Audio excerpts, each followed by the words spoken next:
Έλα ρε φίλε, πού είσαι? Σε έχω πάρει τόσα τηλέφωνα από το πρωί και δεν το σηκώνεις. Πότε γύρισες? Θες το βράδυ, αλλά δεν σηκώνω τηλέφωνα, ρε φίλε. Δεν είμαι καλά. Γιατί ρε, έγινε κάτι? Όχι Γιάννη μου, δεν έγινε κάτι. Απλά ήθελα να πάω στην Τίνο να προσκυνήσω φέτος. Το έλεγα όλο το χειμώνα, Γιάννη μου. Όλο το χειμώνα.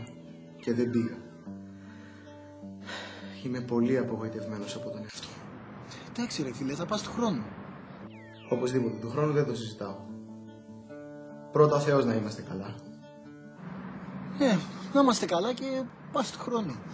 Έχεις πάει στην Τίνο εσύ, Γιάννη? Στην Τίνο? Όχι, δυστυχώς. Του χρόνου έλα και εσύ. Να σταθούμε κάτω από την εικόνα της Παναγίας να δούμε το φως. Να το κανονίσουμε για τον χρόνο. Ναι, οπωσδήποτε. Αυτό θα μας βοηθούσε πραγματικά. Σωστά. Τόσο κόσμο έχει βοηθήσει αυτό. Ναι, και εγώ έχω ακούσει διάφορες ιστορίες. Τώρα, σε τι μπορώ να σε βοηθήσω, φίλε μου? Ήθελα 4 γραμμάρια κο και αν γίνεται για ένα καλό φιλαράκι εδώ 3 γραμμάρια πρέζα. Αυτό θα σου κοστίσει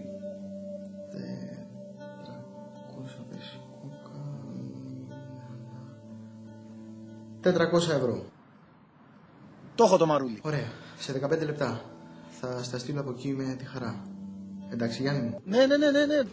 Ωραία. Πού είσαι τώρα? Πίσω από τον Άγιο Παντελεήμονα. Μεγάλη χάρη του.